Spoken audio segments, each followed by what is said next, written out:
Let me guess what digital platforms you use in your daily routine. You check your route on Google Maps, buy things on Amazon, and order your cab via Uber. Maybe you can use some other apps for these tasks, but the alternatives can be counted on the fingers of one hand.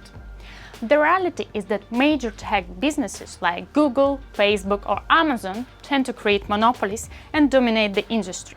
On top of that, they face a global tax rate of effectively only 9%. In order to combat this, the international community introduced a number of solutions. Unfortunately, none of them take into account the monopoly-like position of digital platforms. The result, in response to digital service taxes, Apple, Amazon, and Google simply raised their prices for customers. Why? Because as monopolies, consumers had no choice but to pay higher prices. Does that seem fair? A new fair tax system needs solutions so that the burden of the tax rests with the digital platforms and not the consumers. How can we achieve that? The most crucial thing for tech businesses is to make sure that their technology is strongly protected by patents and trademarks. It helps them to secure their intellectual property. However, at the same time, strong legal protection limits the number of competitors in the industry.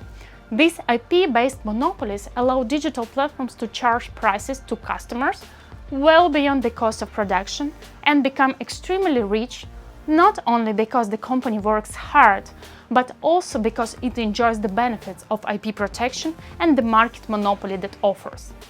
So where does tax law come into this? The tax world sees intangible property like patents and trademarks as something unique, and therefore something that deserves close to 90% of global income from digital value chains. Since the companies that develop intangibles are mostly registered in highly developed countries, these countries get around 90% of global tax revenue. On the graph, you can see the difference this makes.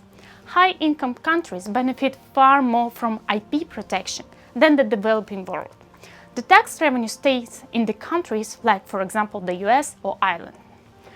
In my project, I argue that a substantial portion of income attributed to intellectual property of companies like Apple or Google is partially the result of monopolies and market exploitation.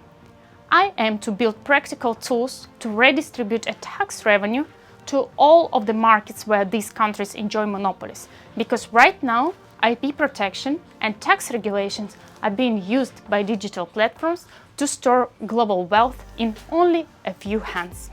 Thank you for your attention.